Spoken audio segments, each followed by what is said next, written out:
Good morning, good afternoon, or good evening, depending on where in the world you're listening to this beautiful episode of the Obsidian Project podcast, coming to you live in 2020 with a brand new name, but the same mission, the same purpose, and the same vision as ever before. We'd like to thank our new sponsors for 2020, Getsome.com.au, the only place in Australia where you can buy Origin Labs Jocko Malk, the most beautiful protein shake I've ever tasted that does exactly what it says on the tin. Use our discount code OP10 to get a 10% discount, and that's getsome.com.au. We'd also like to thank our hosts, Cafe Royale, who host our beautiful podcast in their facilities and allow us to interview all these amazing guests that we have. That's Cafe Royale in Coburn and getsome.com.au. And now introducing our host, Joey Odell, and special guest, Corey Gadzionis. He is a coach and a founder of Side by Side men's circles here across WA, and proudly a member of one of these circles, and it's great to have him on board for our first show of 2020 and getting into it live. All right, and finally, first time in 2020, and the podcast is back under a new name, the Obsidian Project. And it's great to introduce my first guest for 2020 and the first guest under the new name, Mr. Corey. How are we doing, mate? Good, bud. How are you? Yeah, really good. Thanks, man. It's great to finally get you in. So start off introducing how we met, which was kind of a bit of a strange thing, really. Both had a mutual friend that comes and trains at my gym that I run. And you would have thought, having a mutual friend like that, that's how we probably would have met. But I think it was maybe 2 or 3 days before I saw our friend that I saw your stuff come up online on Instagram, which was kind of random. And I just thought, this bloke's in Perth talking about mental health, which is awesome, love it. So I sent you a message about maybe catching up for a coffee. So then I see our friend in the gym on the Monday, and she says to me, it's like, you should meet this guy, Corey, that lives next door to me. And, I'll put you two guys together. So then we end up catching up and realize that, through this connection, it's just somehow, I don't know whether it was the world was trying to show us a sign or something that we need to sit down and have a chat or what, but yeah, it was uncanny, man. So, yeah, it was really uncanny how we met. And I'm terrible with social media and checking up my messages. Had this conversation with my neighbour, and then I'm on Instagram because I'm on it randomly, and there's a message from someone. It was the same person that she'd said I needed to meet. So yeah, obviously the universe was pushing us together. Yeah, and look, here we sit. I think that was probably about 6 months ago now. Yeah, probably 6 and 7 months ago. Time's flown by, and obviously this is the first episode I've done, I think, in 4 months now. Trying to readjust the name and coming to terms with a few little things for myself around what was going on. But, it's great to finally sit down with you. And I've been coming to your men's groups as well, which is fantastic. I love what you're doing with those things, man. It's so good to sit down with a bunch of guys and people just be honest and open up, man. Different people, there's a couple of guys I actually knew in the group before I went to the group, and it was just like, oh, wow, I've not seen you in years. And they're completely different from how they were when I knew them.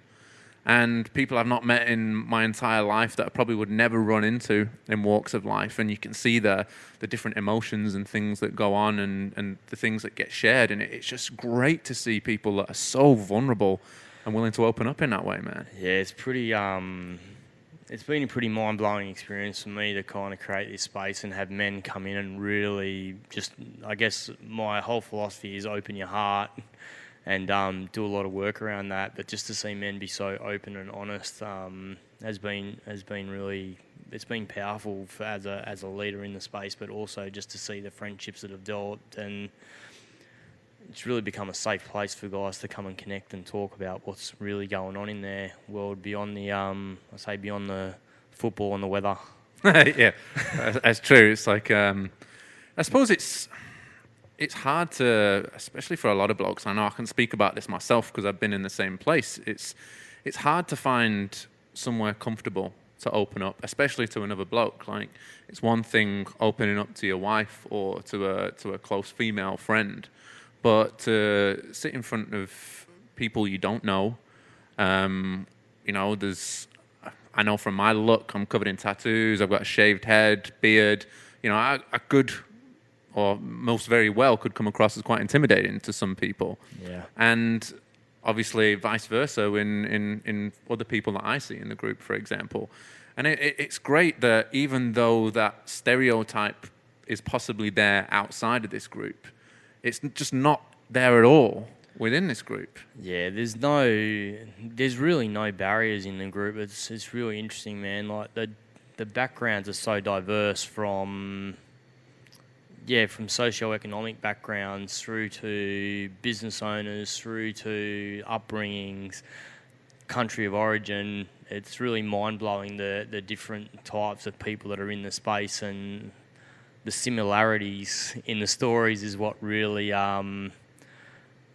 always gets me. Like, I always say to people, like, if you're feeling alone, come to a men's group, and you'll soon find out that you are not alone in your head, basically. Yeah, and that's another great. I could sit here and shout about how awesome this thing is all day. I absolutely love it. Fortunately, I've not been able to get to as many as I would have liked due to the birth of my little baby girl, but even still, I think I've been to 2, maybe 3 now, and the guys are still reaching out to me.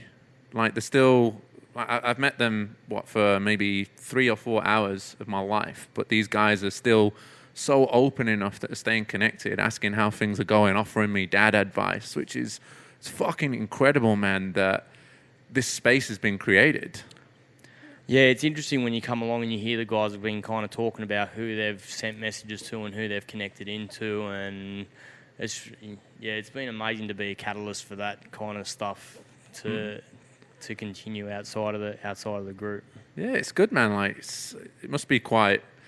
You must sit back and almost like as a fly on the wall kind of thing when you sat there facilitating, listening to these people talk about what's been going on in their lives and talk about the stories or things that they've been struggling with, and to think that it's like, wow, like, I'm facilitating this. It's like, it must give you a good feeling that you're doing something good for the world. Yeah, I guess I've had this internal drive to create generational change for kids, and I've worked on a number of different mediums of how that would look, from working with youth to now working with men. It is. I guess I don't do it for... It's funny, someone said to me the other day, I was talking about a guy that I coach, and I just said one thing to him about how he'd stopped living his life when one of his mates had died. And he came back to me like 4 hours later, and he said, I didn't even realise that I'd stopped living, and that was 20 years ago.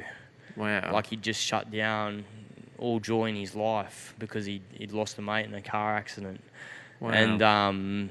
And I shared that story with a dad that I was out with on a play day, and he said, "Oh, you must feel really, really good about that." But I don't really think about it until someone says to me, "Oh, it must feel great to have had that impact, or it must be good to have that reassurance that what you're doing is the right thing." Yeah. But I think for me, we'll go into my story at some point, but I guess for me, I've done so much internal work that I'm not looking for any extrinsic reassurance anymore, which is not always the case. Sometimes I look for it, but I've really shifted through that to be able to just be happy with who I am.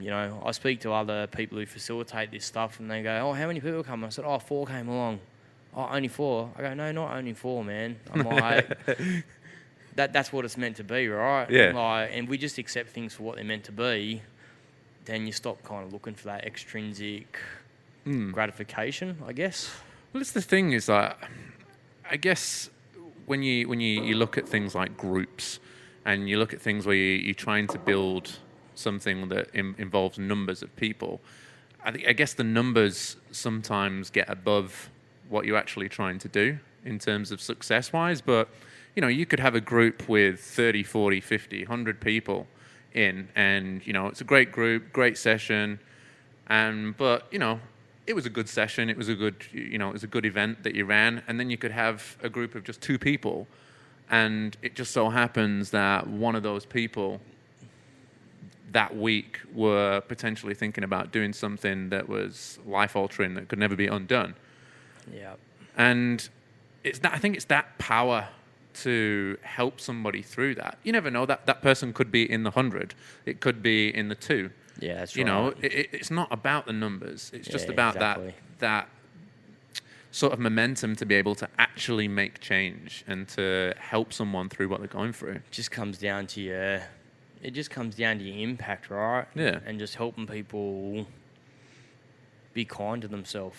Yeah. Like that is really the essence of everything I do. Is like, how do I teach people to be kind to themselves? And to be honest with you, I think the intimate setting of it as well, with it being a small group, I think it works quite well because you get your chance to talk. It's not like there's not enough time to go and speak to everybody. You get to feel like a value, part of a team, part of a community. Because I was chatting to somebody that I've done a little bit of work with over in Melbourne, I think, and there's those big Tony Robbins seminars that people go through. Yeah. And he was actually sharing a room with a bloke that was on the edge, and I think at one of the days or something like that, Tony Robbins said, "Okay, I'm going to change 8 people's lives." And so he was one of the people that got picked to change. He was number 8. And the situation went on and on and on. And they got through 7 people. And there wasn't enough time for the 8th person. So this guy, there must have been thousands of people there. But this guy felt so blocked and so left out that night, my friend actually caught him trying to commit suicide at one of these events. So it's that, I think that intimate setting of what you're doing is what the beauty is. No one gets to feel that. I mean, even if you don't get to speak for that long, you don't get to feel that you're not part of it. You're just another number in the crowd. You know what I mean? You are part of the team. I think it's really important, and if the numbers got bigger, I would split the group into 2 small groups within the space to still keep creating that, and then come back together and talk about what the impacts were. Yeah. Depending on what the theme of the night is, really. Yeah. But it's the intimacy is really important, man. Like creating that space for people to feel safe, to connect and open up, is and giving people, like when someone new comes into the group, it's like, how do you make them feel safe? You give them an opportunity to share their story, like everyone did on the first week that we come in. Like that's a really important aspect of it. And on the flip side, sometimes people just want to come and sit and listen. Yeah. And they don't even want to.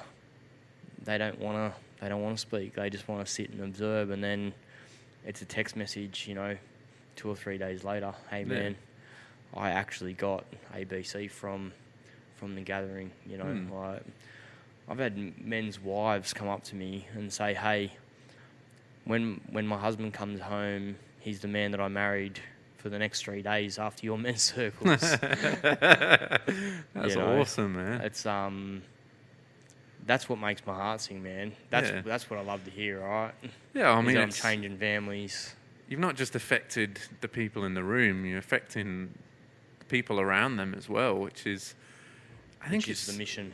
Yeah, it's what community is all about at the end of the day. Like, I went and had a very interesting bachelor party for my before I got married. Yep. And the long story behind it, we were sat in a teepee for the whole night.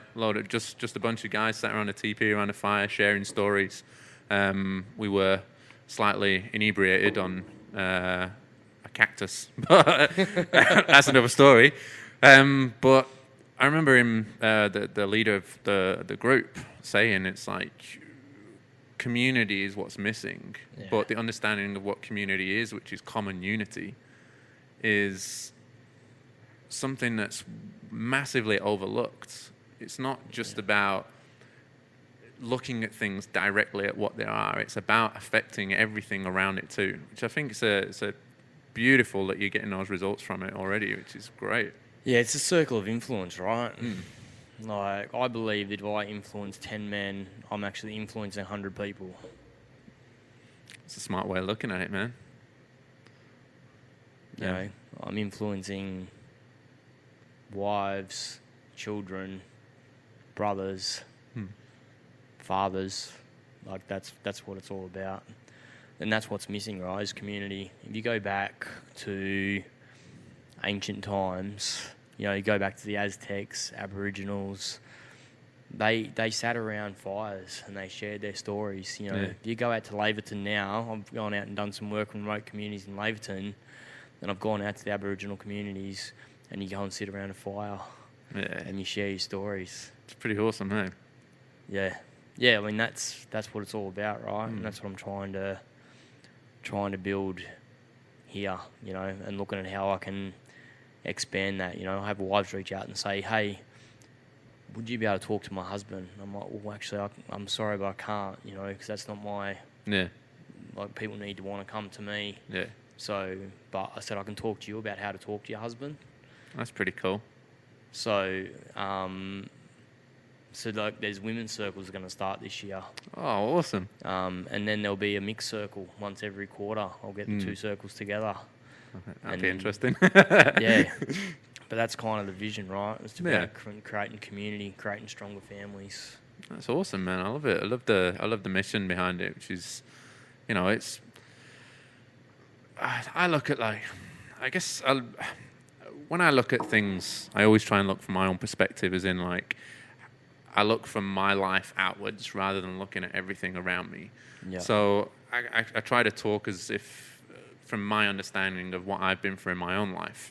Yeah. And marriage was something that was never really that important to me when I was younger. Even just a couple of years ago, man, like it wasn't, you know, a be all and end all. Yeah, sit here, married now for just a few months.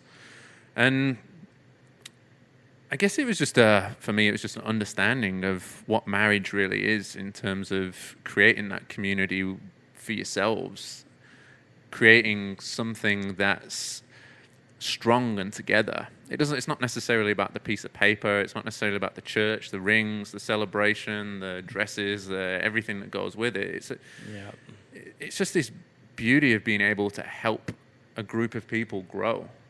You know, and that doesn't necessarily have to be people that have come from your seed, so to speak. Yeah. You know, you can introduce, you know, friends into that family. You can introduce, you know, even children that aren't lucky enough to still have parents into that family and allow them to grow. And I think that's what a good marriage is really all about. So if you're affecting something like that in a positive manner, that's fucking sensational in my book anyway. Yeah, absolutely, man. Like my wife and I this year, like we just said we want to be more about community in our house, inviting people in. You know, we're looking for like a 12-seater table to put in our backyard, so we can have 12 seats so we can sit around with family and friends and have that space for socialisation. Yeah. You know, it's so important. You know, like we have our neighbours, our mutual friend Ferrugia. You know, like she's family, man. You know, and her kids and Jerry, who owns Cafe Royal. You know, like they're family. You know, like we'll sit on the front lawn on a Friday night and just picnic like all year round. You know, in winter it becomes a movie night. Ah, that's awesome. Like it's all about connection and socialisation and community. I saw it's funny you picked that up. It's I saw something on Facebook. I don't know if it was this morning or a couple of days ago, but you see people post all memes and stuff up all the time. But there was a beautiful one that came up and it says, "The more money that comes into your house, don't build a taller fence, build a longer table." Yeah, I really like that. And that's what you said there. It just rung true about what you're trying to do, which is pretty cool. Yeah. It's just about creating a space that my kids are getting older. You know, like my son's 11. You know, he had 5 mates sleep over this week. Shit. You know, so yeah, you know, but it was like, you know, I want to be able to create a space that my son and his friends feel safe to come and hang out. That they've not got us watching over them. That it's actually a safe space where they can go in the spa out the back. They can go and sit at the table. Yeah. they can kick a soccer ball around, that's what they want to do, or they can sit in the back room and play video games, and, you know, they're all sitting on their iPads playing video games on the same server next to each other, you know. Yeah. It's a different realm, but that's how they create, that's how they're creating their community, right? Yeah. That's awesome, man. So what was, I mean, to go a little bit deeper now, is like, what was the main driver for you into starting these groups, into making these changes for yourself? So the driver for making the changes was that I was involved in a workplace accident 5 years ago. So a co-worker died in my arms under pretty horrific conditions. They got crushed under a steel beam, and I was the person that was holding his hand when they took the beam off him, and he died in that moment. Even though they told me that he was still alive, in that moment I had this sense of I've always believed in God, but in that moment I felt his soul in the room, and I really didn't know what that was, but I was broken. The thing for me that became really curious was that in that moment... It's all right, man. Work through it. It's okay.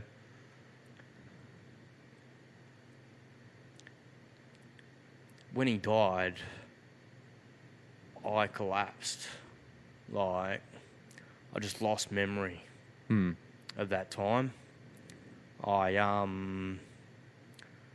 Like, people tell me that I was in a shower, I was covered in blood, that they came in, they dressed me, and they took me to another room. Someone took me home to my wife. I remember waking up the next morning. Oh, wow. And I was just sad, you know, like, just really... Just didn't know what to do with what had happened. Yeah. And so I started on this journey of seeking, like, how did I stay so calm in that moment? Was one of the questions that I asked myself. Yeah. Was it the Holy Spirit sitting on my shoulder? Was it my angel who then said, okay, I've held you, now you need to go through this pain to grow? Yeah. Was it Brendan's soul that I felt in the room? You know, I still don't have answers. I believe it was his soul that was in the space with me. But, you know, like, was I good? It depends on who you ask, right? Yeah. Like, some people would say that I was a good person, and some people would say that I wasn't a good person. But my own perception of myself was that I was angry. And I don't know how long it was after, but I was getting coaching, whether it was... I went through a heap of different coaches and psychologists and psychiatrists and drugs and et cetera, post. But I said to my wife one day, like, what 3 words would you use to describe me? And the words she used were kind, caring and loving, right? And I said, what words would you use to describe me before Brendan passed away? And she's like, angry, arrogant asshole. Wow. You know, but she has this belief that marriage is a commitment, for better or for worse, right? That you get married and you're committed to that. Like, that's one of her core beliefs. So she stayed with me. Strong of her. It's very easy for anyone to throw in the towel these days. Yeah, my wife's she's a pillar of strength, man. You know, like, that's awesome. I was like I had PTSD after Brendan passed away. I was dysfunctional. You know, like, I didn't go to drugs or alcohol, but I went to bike riding and just vanished. Yeah, I'd go lose a whole day, or I'd go and ride so hard, so fast that when I got home, that I would just go eat and go sleep for the rest of the day because I was just literally burning my body and mind out on a daily basis because that's how I coped with what I was going through, essentially. Tried to commit suicide a couple of times in that period. So one time I drove my car into a light pole, literally at the end of on the main road at the end of my street. I just drove down the street, turned around and went as fast as I could and took it off the road, and the car was written off and I had no injuries. Wow. Which was It's pretty miraculous, man, if you think about it. Yeah, it was pretty miraculous, really. And then the second incident really involves, I guess, I don't even know if it was a person, man. I was on Cottesloe Beach, and my intention was to walk out and just swim until I couldn't swim anymore, and just go back to nature. Yeah. And this guy just sat on the beach next to me and just said, "Is it okay if I sit here with you?" Didn't say anything. What? I just sat there crying. And I was talking to a friend about it, and I was explaining what the person looked like, and he said, "Oh, that person's in my dreams all the time." What? Yeah. That's mad. So I didn't even know what that was, man. Was it a person? Was it a spirit that just knew I had work to do? Yeah. I don't know. But anyway, and that was the end of the suicidal thoughts, Like I've certainly had, dark thoughts, and I've taken myself to places in physical pain. Like that's where I go to when I'm emotionally traumatized. Yeah. I want to hurt myself. I want to take myself to a place physically through lifting heavy weights or through cycling or through running or whatever it is, whatever my tool is at the time. Yeah. And I just bury myself in that is kind of my tool. So I'm trying to use that exercise in a more healthy way. Yeah. Now I withdrew from competing in competition because it just takes me to that place of darkness, Well, while we're on the subject, there's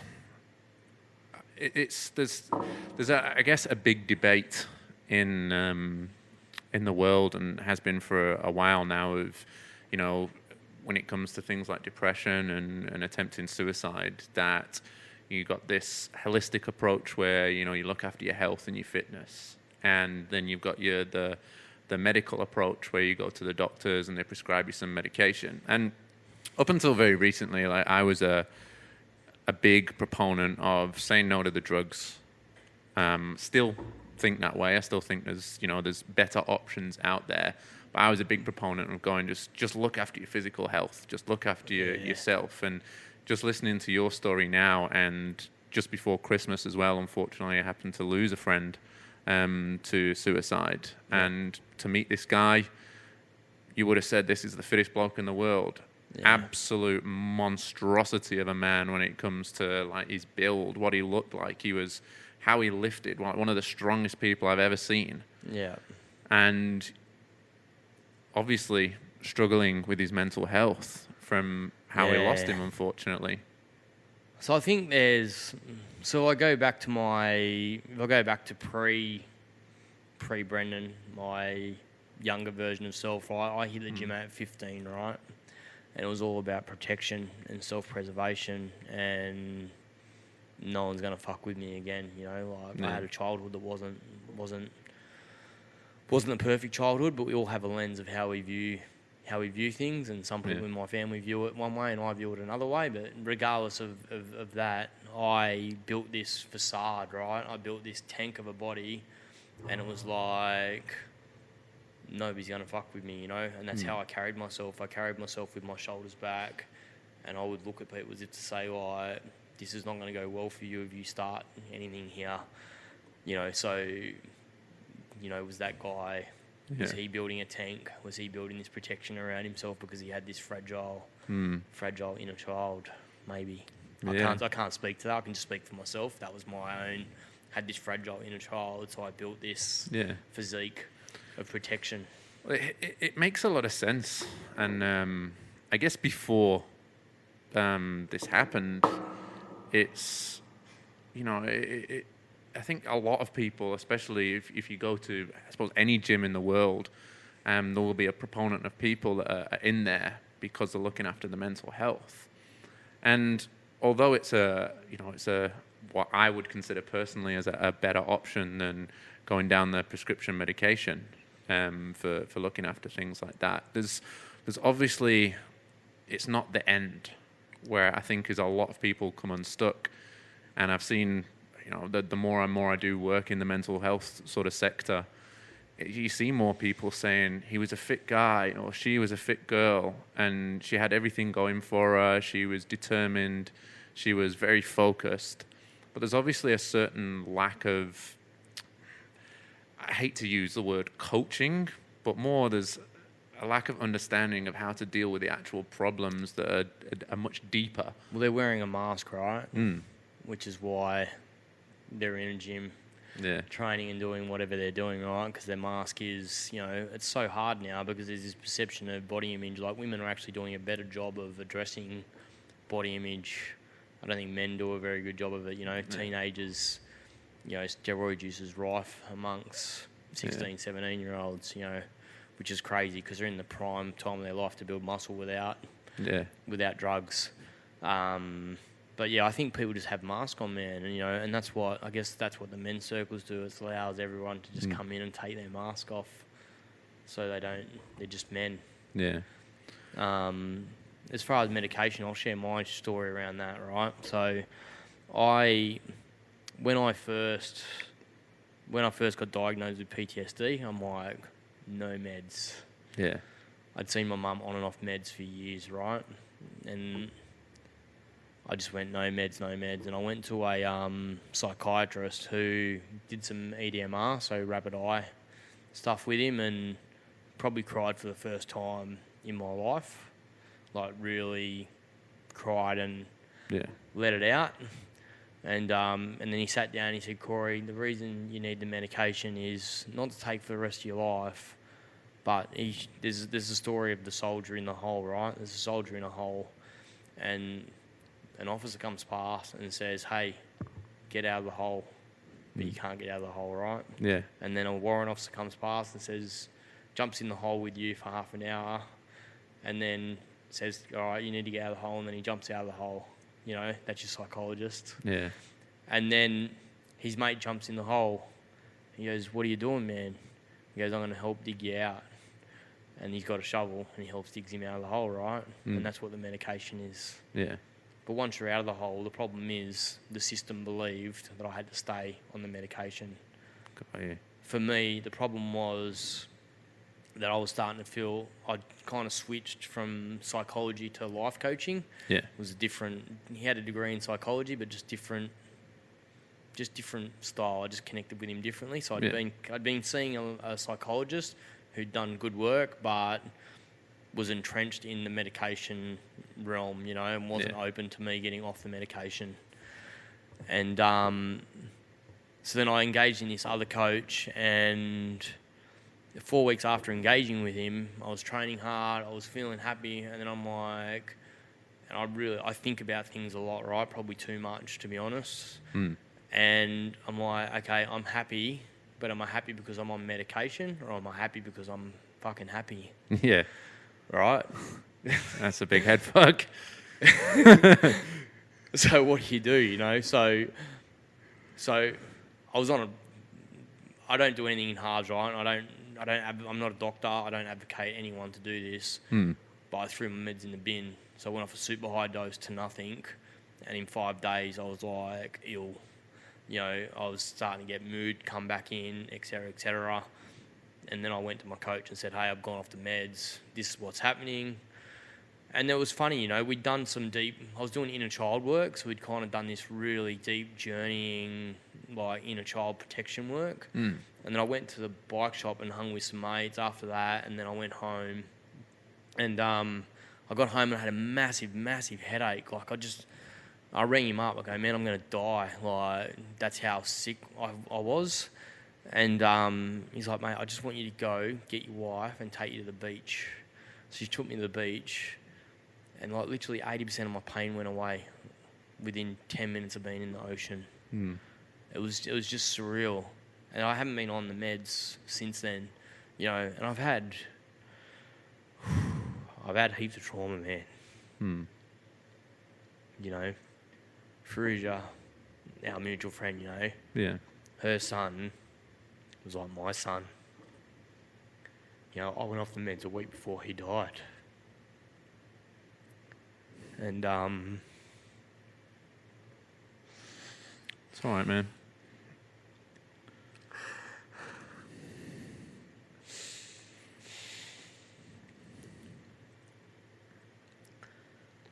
I just consciously made the choice that,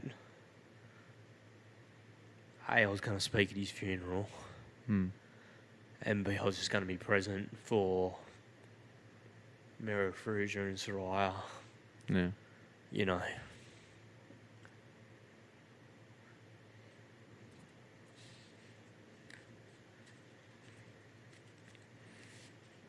It's just hard, he's right there. Yeah. Like, this space is Yeah. a big reminder of him.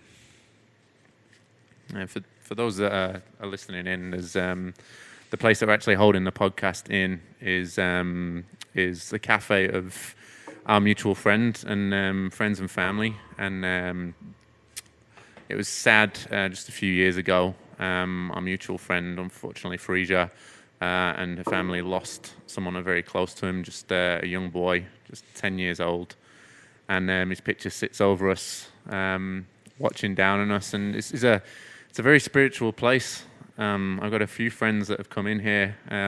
One who started coming in here a few years ago, a boxer at our gym, and he is, I didn't know that he's actually quite a spiritual person, and he gets visits every now and again, and every time he comes in here, he sees the boy running around, playing, moving the chairs in and out, and he had I don't think he got the chance to meet him, little Ty, and he sees him running around, and he's describing these games that he used to play to Farija, who literally had, I don't think I'm not 100% sure how well they knew each other, but it's where we are right now. It's an emotional little place. So it's, I'm sure it brings back a lot of memories being so close to him. Yeah, it's funny. Sometimes I can talk about Ty, and I'm fine. Like right now, I've released it and let it go. But sometimes it's just I really I miss him. Yeah, I was fortunate enough to meet him a couple of times. Such a happy little lad. Such a cool little dude as well. Yeah, he was my son's best friend, Like, when we told my son, I didn't even tell my son, my wife did. He was at a friend's place, like a good friend of mine, at a birthday party, and we had to ring him up and say, hey, our next door neighbour's son's passed away. Can you keep Riley there while we kind of, work out where we're at before we tell our children about it. And my mate rang me up like a few days later, and he goes, man, I've never seen such a mature response, like emotional intelligence wise. Like, my son just said, like, this is the saddest day of my life, Yeah. He was like 9 years old and dealing with death with a maturity. Yeah. And then and then it's crazy, man. We have an Easter egg hunt at our house, right? And Ty was there, and Soraya and MJ, and there's 8 kids there, right? And then almost 12 months to the day after Ty passed, my best mate rings me, and I'm so sorry I have to tell you this. His daughter died in a car accident at the drag racing, I'm just like, I was blown away, man, by... I went through the world, believe me, I had no true friends, right? Yeah. I got this guy who just lost his daughter and has said to me, he's so sorry that he had to tell me. He said it was the hardest phone call he had to make out of all the people because he knew my story, right? Yeah. So I had this perception that I didn't have friends in the world, and then I've got this guy who's so worried about me after his daughter's passed away to tell me about it, because his kids came along, so 2 kids out of the 6 kids that come to that Easter egg hunt passed away like within 12 months of each other. Wow. And for me that created an enormous fear of losing one of my own children. Yeah. Like, what is the universe's plan, Like, I had so many conversations with God about, the kids that we've lost and like my kids, and really trying to get clarity around, am I just destined to like feel this pain over and over and over and over? Yeah. It's been really challenging to work through that. Yeah, I can imagine, man. Like, mean, I have no real understanding yet of what fatherhood actually is. Like, it's still a new adventure for me, but I think my wife, her sister passed away when she was 5 years old.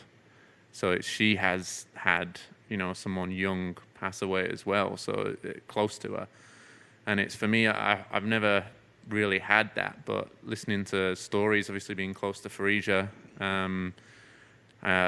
listening to your story, listening to my wife's story, and I think it's when that's around you, it's hard as a parent not to get stressed and worried about things like that and feel that fear. And I mean, it's not just limited to parenthood, it's limited to a lot of things.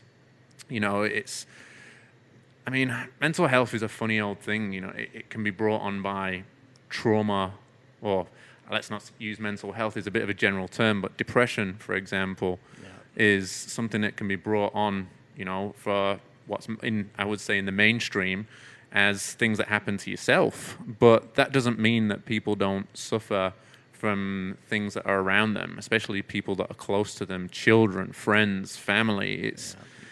It can have a massive effect. And from having conversations with people like yourself, on podcasts, off podcasts, over the phone, over the internet, wherever it may be, I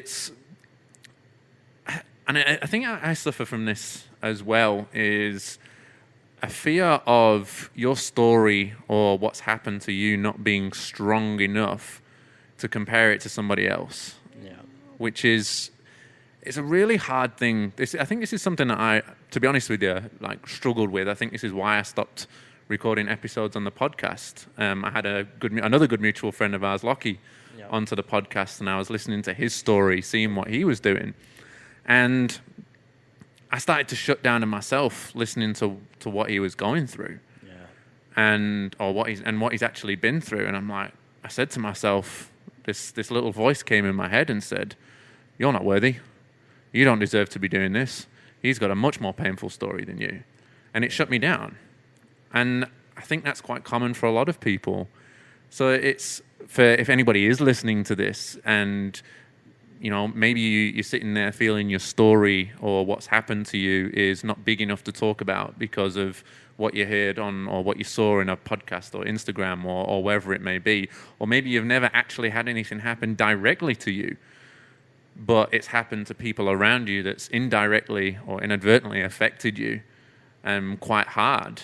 Yeah. It doesn't mean that you don't deserve to be able to talk, or it doesn't mean that you shouldn't open up where you can, or if you do feel like you're suffering or you feel like you've got a problem, to be able to reach out to people close to you. Because at the end of the day, when you look at things like mental health, it's the health part that we need to look after more. And the thing is, it's not a weakness, right? Just because your story isn't as traumatic as someone else's story, it doesn't make your story any less real for you. Yeah. And it's not weak to be open and have conversations about it. You know, it's actually having conversations is the key to really letting go of what you're carrying. Yeah. So I kind of shared my story. We didn't really say why I started men's work. Yeah, right? no, yeah. Go ahead, man. I got sidetracked, but it's been sitting there rolling around in my head. So what happened was, when I got PTSD, my friend network vanished. There was just no one willing to be by my side, basically. There was no one willing to stand by me and support me. And part of that was I probably pushed people away and I was hiding and et cetera, but there was no one kind of reaching out saying, "Hey, I know this happened for you. How can I help?" Yeah. There's an expectation on people that when they're hurting, that they reach out. Yeah. But the reality is, you don't have the capacity to reach out when you're hurting. So for me, I started riding bikes and connecting, and then I started slowly joining groups and socialising, and started to rebuild my networks, my friend networks. But yeah, I know so many men feel alone in the world. Yeah. I think isolation, in my opinion, I haven't looked at the studies, but in my opinion, isolation is the biggest cause of depression in men. Yeah, I wouldn't be too far with, completely agreeing with you, man. There's this big, I don't know the correct word to use here, but there's this idea that I don't even know where it's come from, that men can't talk to other men about feelings. I don't think there's been anything direct that's happened in the world that can correlate to this becoming something. I think it's just events that have happened over the world, this idea that men need to be tough and we can't cry, we can't show emotions, things like that. And it's that idea is, I think, it's what makes it even more tough for men to want to open up, even to the people closest around them. Yeah, I think part of it goes back to... So I did a WA men's gathering. I presented my my open heart process to 30 guys at the WA men's gathering. And it was interesting because these guys are the pioneers of men's work, right? Yeah. They've been doing... I think there was 8 guys under 40 and then 40 guys over 60. Wow. Right? Yeah. So, and then the oldest guy was 85. Wow. And he'd been going to these gatherings for 25 years. He started going when he was 60. Wow. Right? So there's a new generation of guys kind of coming through underneath. But there was a guy there one morning. I was sitting down and I was processing some stuff around that I needed to write for myself to forgive my mum. And I was kind of writing that letter, and there was this guy in a wheelchair, he's 85, and he's wheeling himself down this ramp, and I'm like, this is not going to go well. I'm just going to stop. I'd finished writing the letter, and I was just contemplating and going through the process in my mind and, visualising the process, etc., etc. Yeah. Anyway, I ended up sitting down and having a coffee with David, right? He's 85, and we're talking about our lives, and I said, oh yeah, my son does this. I was sitting down doing this with him on Friday afternoon before I come out. And he started to cry. I said, what's going on, David? He's like, his dad left to go to war, right, when he was 4 years old and came back when he was 14. So he was gone for 10 years. Wow. So he never got to know his dad in those formative years of his life, right? Yeah. And this happened for hundreds of thousands of children across the world. Yeah. So all these men went to war, and these sons were left at home with no male role models to have conversations with, right? So they grow up not talking to their fathers, right? Yeah. And then they have sons, and they don't talk to their sons. It's a really astute correlation, man. You can see the pattern starting to emerge. So we're the kids, right, Yeah. of the second generation of that. So now our kids are the third generation, right? My dad didn't go to war, but his grandfather and my great uncle, they were Cossacks in the Russian army.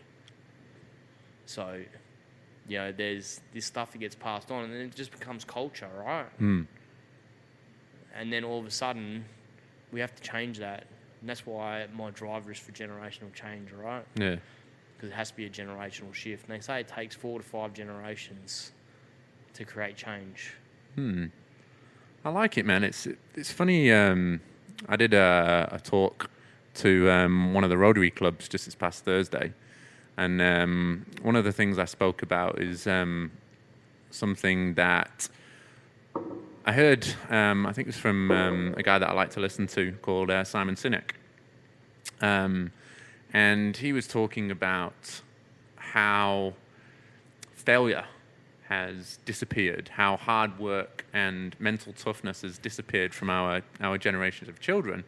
And it's funny you talk about the Second World War, about how this has come about, because he explains it in a very similar way, is that the parents of wartime, for example, the parents that were having kids during the war or just had kids shortly before the war that were having to be parents throughout the Second World War, their biggest achievement was to be able to put a meal on the table a day. Yeah. And that was slugging out, doing horrible jobs, doing crappy work, coming home tired, but just literally grinding and grafting just to be able to put a little bit of food on the table for their family. Yeah. Then those kids have become parents outside of the Second World War, but they're still feeling that hardship, that graft, that education that they've gained from their parents, that hard work is something that needs to be done. But they say to themselves, I don't want my kids to go through what I had to go through. Yeah. So I'm going to put 3 meals a day on the table, and that's my graft. That's what I'm going to do. Yeah. And the pattern continues. They have kids, they become parents, and they still understand hard work, toughness, what it is to be able to push yourself through something. But now it's, well, I didn't get any presents at Christmas time, so I'm going to make sure every Christmas or birthdays, for example, I'm going to buy presents. Then they have kids, and then it's like, I'm going to give my kids everything. Presents all the time, every day, all the week. And now we're seeing kids growing up, becoming parents. I've sort of put myself in this generation, although throughout my story, having my granddad was my father figure. He was a war baby, so he was a hard worker. So I learned from him. I managed to grasp that. But there's lots of my friends or my friends who've had kids, for example, that they're growing up and starting to become parents for themselves that don't understand what hard work is because they've been given everything. Yeah. And it's funny how the two sort of stories correlate with each other in terms of how generational change has happened a little bit. I don't agree with everything Simon Sinek says about the current generation. I think they get a bit of a bad rap. You know, I've got a thing on my phone that I post up when people are ripping on the current generation of children, and I think it was Socrates or someone like that, and they were writing it down about how the children are feral and they misbehave and et cetera, right? Yeah. So this is 400 BC. Yeah. So for 2,500 years, people have thought that kids are terrible. Amazing. That makes a lot of sense here. Like, I guess for me, like I observe kids down at surf club training hard. I take my son to squad swimming and there's 15 kids who are 12 years old that are swimming 2 kilometres before they go to school. They're going to school and they're studying hard, or they're working at school all day, and then they're coming home and they've got homework. And like our children's lives are filled with stuff. Like we've been conscious of like getting our kids to do less stuff, to less technology time, but really conscious of like getting them to manage that rather than us saying, you know, you can't be on your iPad for 5 hours a day. You know, I kind of let it go, and then I say, how long have you been on your iPad for? Oh, an hour and a half. Well, let's check screen time, you know. Yeah. Oh, actually, you've been on there for 5 hours. Like, what do you think is a reasonable amount of time? 90 minutes. Okay, on school holidays, I can accept that. Yeah. And then I empower them to track their own time, right? So they track their 90 minutes. And then if I randomly check it, we've agreed that if they go over the 90 minutes, that the consequence is they lose the iPad the next day. That's an agreed consequence, right? It's not me issuing a punishment. It's an agreed consequence.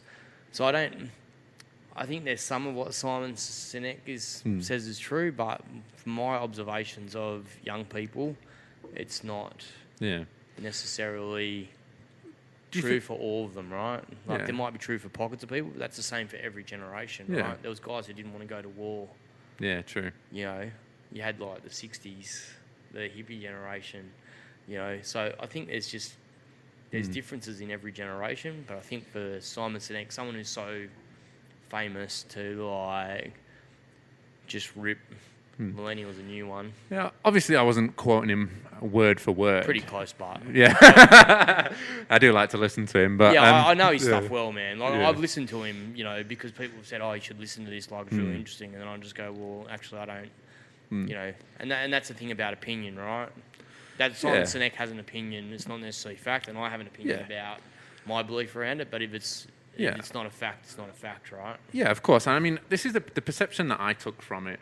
Obviously, there's different. Everyone will obviously hear that and think about their own different ways of looking at it. I mean, the perception that I take from it is not so much of a bashing the generations or anything like that, but to look at it a little bit more outside of the box. And when looking at maybe not young children, because I do see what you're talking about in terms of like there's plenty of people that come to the gym that push the kids to do and work as hard as they can to limit things like technology and things like that. Yeah. But also on the flip side, you're getting a lot of people, and I come across this in the coaching space, that don't understand what vision and purpose is for themselves. Yeah. And it's what I took from Simon's talk was that there was a drive to want to do something for the people around you. So it was very family orientated. It's like, I want to do this because of my family. In each generation, it just got a little bit more diluted. Yeah. This is the perception that I got from it. And I think this is why it's you're starting to see, I mean, I can't speak for anywhere else in the world, but one of the reasons I love Australia as opposed to the UK is there's so much outdoor, physical, hard work that can be done with kids, like swimming, sports, things like that. Whereas back in the UK, there's not so much stuff like that. Yeah. So it's great that we have this opportunity. But the reason I love this idea that you've got about wanting to keep this family change, this sort of being better individually as men to be able to help support the family, is if you take what Simon says as, it could happen or it could be the reason, for example, we'll just use it as an example, it's fighting against that. Absolutely. Which is the beauty of it. Yeah. And that's what, it's more the perception that I took from Simon's thing is it's slowly starting to go downhill, whereas if it continues, who knows what kids could be like. Yeah, who knows, man? There's so much fear around employment, around technology taking over jobs, around, I don't know, I think it's challenging to be, imagine growing, when we grew up, right, we knew what jobs we could do. These kids growing up now, they don't know necessarily, because jobs are getting removed all the time, like lawyers will be obsolete in the next 10 years because Watson, IBM's supercomputer, you'll basically punch the information into it and it'll come back and go, well, this is the precedent for that. Yeah. It's crazy. Doctors, brain surgery, a robot can drill into a brain in 2 minutes. It takes a brain surgeon 2 hours to do the same procedure. Yeah, technology is becoming fast the solution for everything, which is worrying. So there's fear around that for the next generation. I think that I see my niece and my nephew, right? They're 17 and 21. My nephew's becoming an electrician, and my niece is at school studying to go into media. With vision to go to Europe and work as a media liaison for a European soccer team, right? Wow. So I don't, and I don't see them necessarily as driven or, when did I find my purpose, man? I've had 20 jobs, Yeah. I've been a personal trainer, I've been a pay clerk in the Navy, I've been a boilermaker, I've been a glazier, I've had a landscaping business, I've had a bouncy castle business, I've had a paint business which I've had for 10 years. It's the longest I've ever had anything, and it's because it's easy and it just gives me money for not working overly hard, right?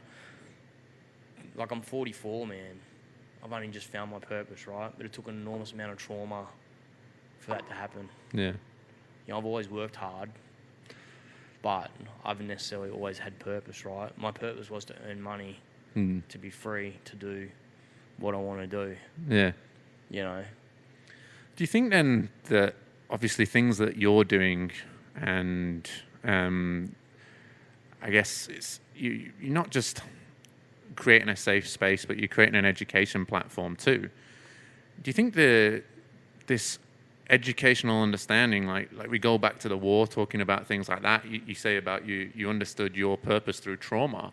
The war is obviously a very traumatic time for people. Yeah. Going through hard times is traumatic.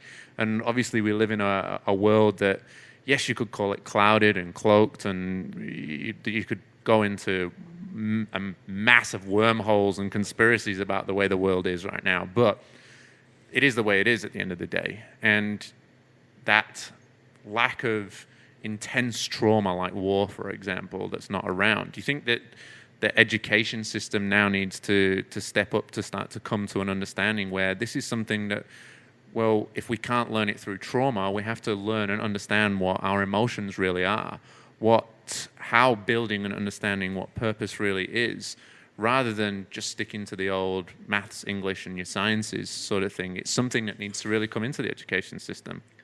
Yeah, and I think, like, I've got young kids, and I think I see it coming in the education system. You know, they have, my son's in a program where they have, it's an extension program where they explore how to solve a crime. That's cool. Or they explore how to build a robot to solve a certain task. Or they build a box, like a digital lockbox, and their friends have to try and open the lockbox. Mm. You know, kids learning how to code. I think we need a fundamentals in, like, reading, writing, arithmetic, and coding now. Yeah, true. Right? I think we need a fundamental of that in education, but we also need a base of curiosity. Mm.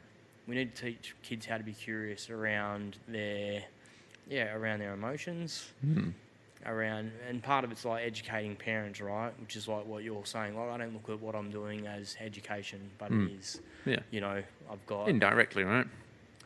Yeah, indirectly and even directly. You know, like when I look at my vision, where do I go to from here? You know, do I have a 4-week fathering project? You know, like, do I have a course called Happy Husbands? Yeah.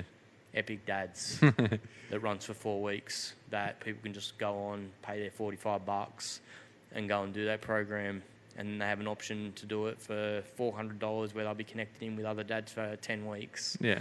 I don't know, you know, but that's you know, that's kind of that's how I'm looking at where do I go to from here to exponentially create something that lives beyond me, right? Yeah. What's like, I really think about legacy. What's the point if I die and this goes tomorrow? You know, like, my vision is to have 100 side-by-side men's circles in Australia. Yeah. Where I just have a framework that I give to men to run. You know. So, if you were to sort of, obviously you've found what you want to do with the rest of your life, which is, you know, it's unbelievable. But if you were to be able to describe, you know, what that, not that what your overall vision is directly and what your overall purpose is directly, but what vision and purpose and that is for you, how would you describe that? Like, if other men or even women, children that are listening to this. So you really need to understand your core values, right? What makes you tick at your heart? What makes you happy? And for me, it was fatherhood. Right, fatherhood. I've done so many values quizzes, and it always comes back to fatherhood, right? Yeah. Always. So for me, that's my core value, right? Yeah. So how do I help men be better fathers? Yeah. How do I help men be better men? It's not even about being better fathers, right? It all comes down to how do I help men be better men? Because my core value is fatherhood. So, and that relates to the conversations that we have. You know, like I have I hold father space, you know, very well. You know, from not having it, and you know, even with my father, I have these conversations now. I talk to him about. You know, he's got young kids who are the same age as my kids because my brother's not capable of having them, or my stepbrother. So, you know, I have these conversations with my dad about, you know, you have to do this different, Dad, now. So that's what it comes down for me, man. Like, I just have this enormous drive to be the best father that I can be. Yeah. And then how do I influence the world to be the best fathers they can be? Yeah. That's good, man. And it's awesome that, that I think we're very related on the fatherhood aspect in terms of it's something that's quite close to me as well. And I've sort of come to understand that it was really important for me to become a father. It was one of my big goals, but then I realized, boom, I'm a father now. What do I, what? I don't know what to do. So it's like, it doesn't stop beyond just becoming a father. We're always learning, right? Exactly right. But I had to do a little bit of digging myself in terms of why was fatherhood so important for me? Yeah. And why was it so important for my vision, my purpose, things like that? And it took a lot of digging, but realized that it was something because of something that was obvious, but for some reason I decided to completely ignore it, was something from my childhood. And I've found my purpose through digging back through the ages and the archives of whatever's up in the noggin and being able to understand why my purpose is what it is and what makes it so strong. And it's one of the reasons I started this podcast, for example. But where did that come in for you, like in terms of fatherhood being a specific thing that you were driven towards? Oh, man. When did it... I don't know, I was such an unconscious person when I first became a father, right? And like I really wanted to have kids when I was younger, and I really, like my wife and I, it was probably our biggest thing that we thought about all the time was having kids, right? Yeah. And then, that's a really good question, man. I don't know, I think I just come from a big family, and I had brothers and sisters around me, and I was the oldest son, and that I've just had this fatherhood energy in me my whole life, I think. Yeah. I just really, I don't know, I really just... Part of it was if I get married and I have kids, then I'll be safe, right? Yeah. I'll be healed. I'll be able to grow this person up differently, but the reality was I wasn't capable of doing any of that. Yeah. You know, like when my son was born, it was the first time I felt unconditional love for someone, right? Yeah. I didn't even know how to express that. You know, Farouja taught me how to express love. You know, I would say to my son was very intelligent, he could speak at a very young age, and he would say, "Who do you love?" And he'd go, "I love Farouja." "Who else do you love?" "Who else do you love?" "Oh, mum and dad." But it was always Farouja first, right? So then this is when my curiosity started, like, why does my son say, "I love Farouja," and not, "I love dad"? You know, not from an egotistical, I'm not going to let my son see her anymore point of view, but from a real curious exploration point of view. Yeah. And it was because she says "I love you" to everyone that she sees, right? She gives him a hug, "I love you." It's just, she was brought up with this beautiful, nurturing expression of love, right? I had love in my life, but it wasn't expressed. So all of a sudden, that taught me how to express love, right? I have to start saying "I love you." I have to start saying it to my wife because she didn't say "I love you," because her parents are Portuguese and Italian, right? So they don't express love that way. They feed you. Yeah. And make sure you're safe, right? Yeah. That's how they express love. But I really wanted to, like, my kids to know, you know, like I say to my 8-year-old, "Hey, Blake, yeah, Dad, I love you. I love you. I love you too." Right? Yeah. So yeah, I didn't even know how to be a father, really. I didn't know how to express love. I just had this yearning. Like, I felt like if I had kids, it would fix me. Which, you know, wasn't the case. Oh, kind of started to. Yeah, absolutely. Yeah. It started me on a road, right? But, you know, I have this, you know, there was this fork in the road at Brendan, you know, where if that didn't happen, would I have changed, you know? That's an interesting thought. Yeah, but it serves no purpose, right? Yeah, obviously, yeah. So I could sit on that. I've got a blog post that I wrote, I don't know, a week after Brendan died, called "The Fork in the Road." So even then, I knew that was a fork in the road. Like, I'd gone from being this angry, arrogant person to being this sad person. so I'm in this sad state now, where do I deviate from here? Yeah. You know? So yeah, I don't know, man. Like, where did it come from? There's probably work to be done in that. Yeah, man, one of the beautiful things I think is that I've learned along my way, and has been a real change for me, is understanding that we're always going to be a work in progress. Yeah. And I think that's a beautiful thing, because it allows you to understand things from a different perspective in every single way. That there's no such thing as perfection. There's no such thing as a finished article. There shouldn't be a short game at the end of the day. You know, it's everything is continuous. Even after you pass away, you've passed on so much education and things to the people around you. Whether you run men's groups, or you do podcasts, or whether you just own your life and you just live in your life, and even just as much as teaching your kids or friends and family and things. And it also allows us points in time, like when we get to a conversation like this, for example, where it's like, wow, you know, I've never really asked myself that question before. And it's like, that's kind of exciting. Yeah. You know, yes, it can be challenging. Yes, there could be tears along the way. There could be a little bit of anger, a little bit of stress, but it's exciting to always know that there's more to be done. Yeah, absolutely. I think there's always more to be done, you know. Like I was my mate runs a program called Super Dads, right? It's a weekly phone call. I don't do them every week because they fall right in my parent time with my kids, like dinner time on a Sunday night. So I try to get on them, but not very often. But on Sunday, I went on the session, and there's an older guy there, right? And he's like, he goes, personal development. He goes, you guys spend all this money like doing courses and learning. He said, but the reality is, you have all the knowledge around you here right now, right? You have this capacity to like, how is my wife observing me right now? How are my kids observing me right now? Is that how? And then asking yourself, is that how I want to be observed?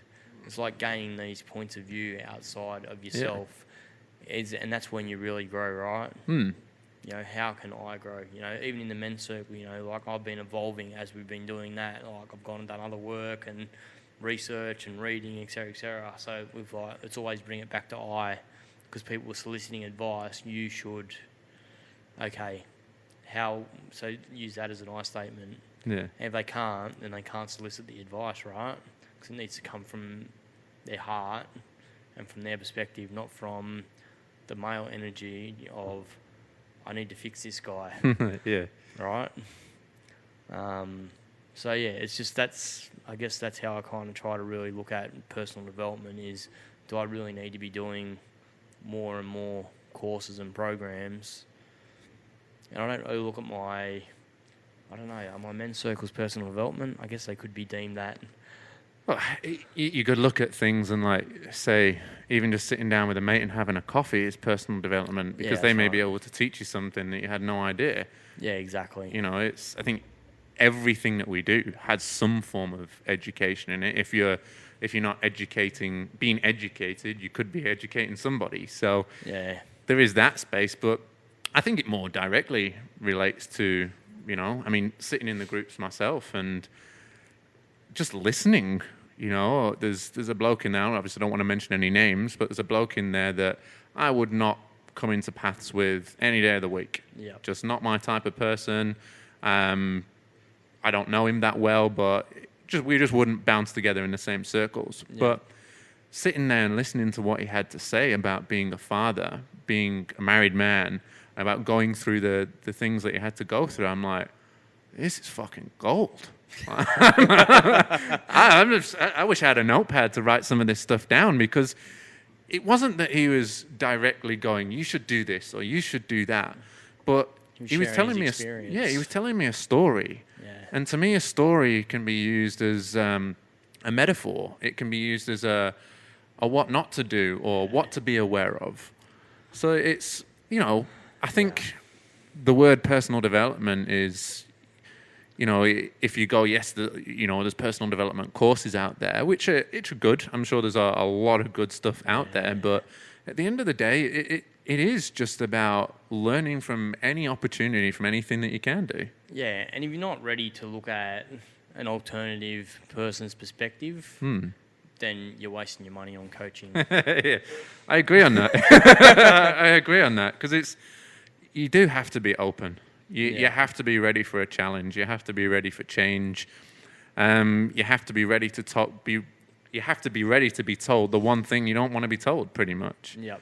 You know, because usually that's the thing that you're fighting against. Yeah, that's right. And it's where the ego comes in. It's where, I mean, us guys, man, we carry around our egos in our back pockets, ready to pull it out at the ready. I just did a post this morning, man, on pride and ego with my 8-year-old. You know, like when he gets upset, you know, do I want to be the alpha and say, hey, like you need to stop this behaviour, or do I want to give him a hug and tell him he's held and it's okay to be sad and to be angry, you know, but it's not okay to yell and scream at everyone in the house. He can express it, but he can do it in his bedroom. Yeah. You know, it's really hard to like park your ego. You know, it is, and look, I think that comes down to a few different things, but you know, I'll go back to it again. I really believe this is something we should be now learning in school, is how to express, how to understand emotion, how to understand the world around you. Like, the reason I relate to, I mean, I'll go back to the same story again. The reason I relate to Simon's story so much is it rings home a lot for myself. And not necessarily that it's something that's directly affected me, but has affected others around me, in the fact that I've seen and heard and spoken to people, even just this past 2 months, about children trying to commit suicide. Yeah. And as an adult and as a person with ego, I listen to why. And I think, what are they so upset about that for? It's like, it could be a first breakup. Yeah. It could be some trouble with a friend at school. It could be they're not fitting in quite well into a circle. And it's like, it seems so small to an older person because we've been through so much. Yeah. But to this young kid, probably the first time they've ever experienced something like this in their life. And the emotion is so big around it. Well, the thing is, right, the other thing that's going on for teenagers is that their amygdala grows really rapidly at that 12, 13 age group, right? And that's the lizard brain. So the reactive part of your brain has more capacity than any other part of your brain at that age. Yeah. So everything the brain doesn't really know how to manage.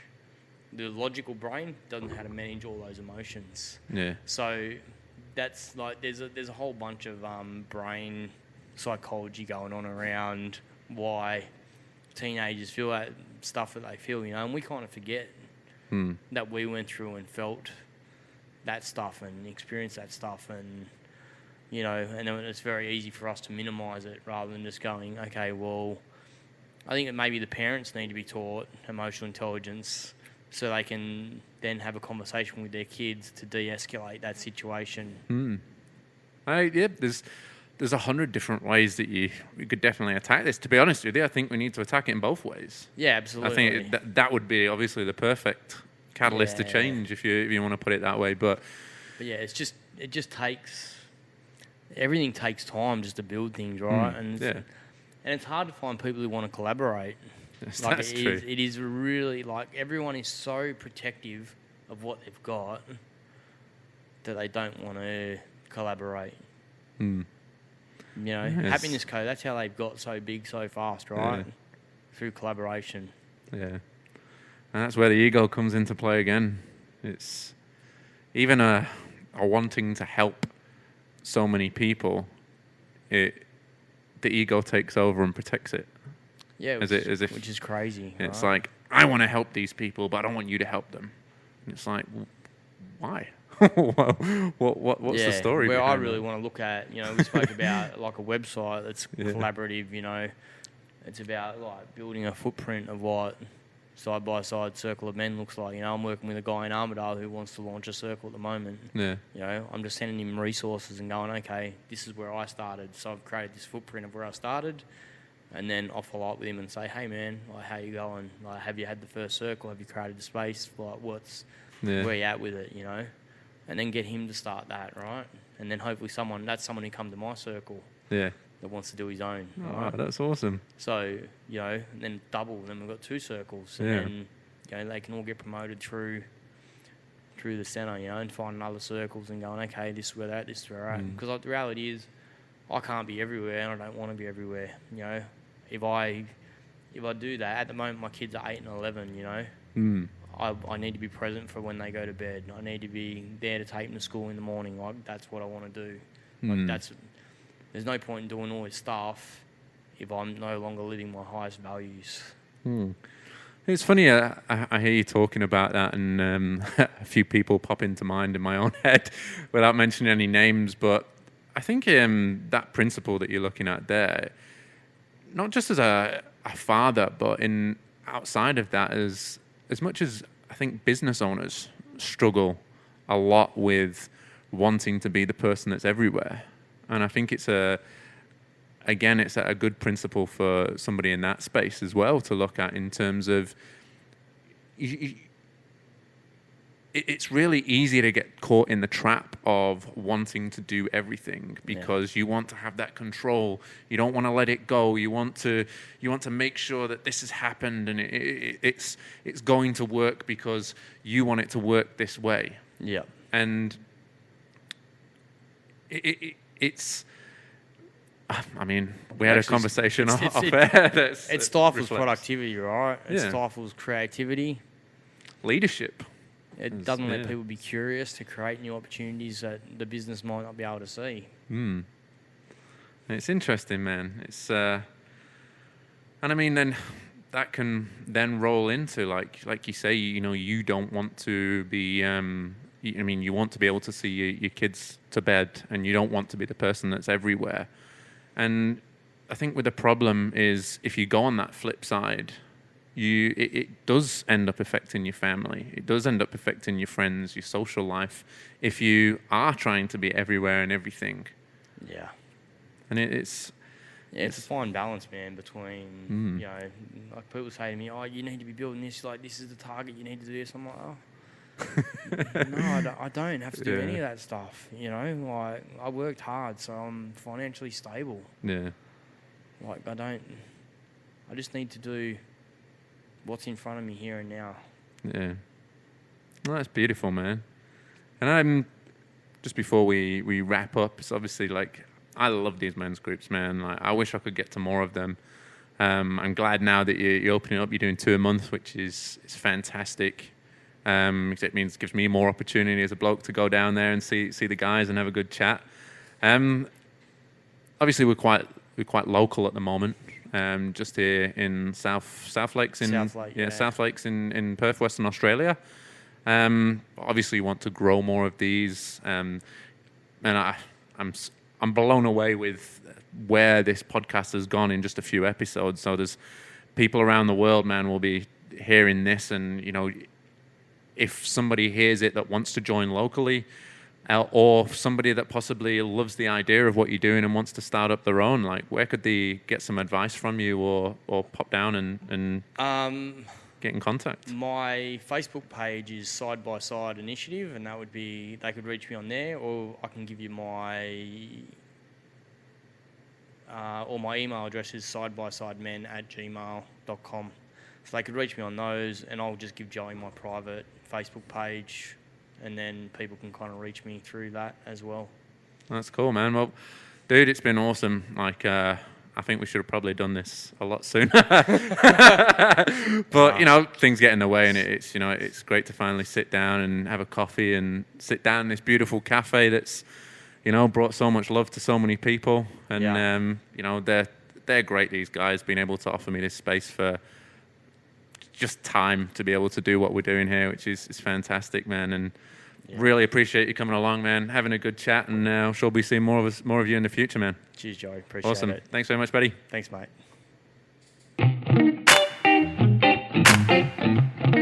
Thanks again, guys, for tuning into this episode of the Obsidian Project podcast. It's been great having you listen along. We'd like to thank once again our sponsors for 2020, getsome.com.au. Don't forget to use your 10% discount OP10 and our host Cafe Royale in Coburn.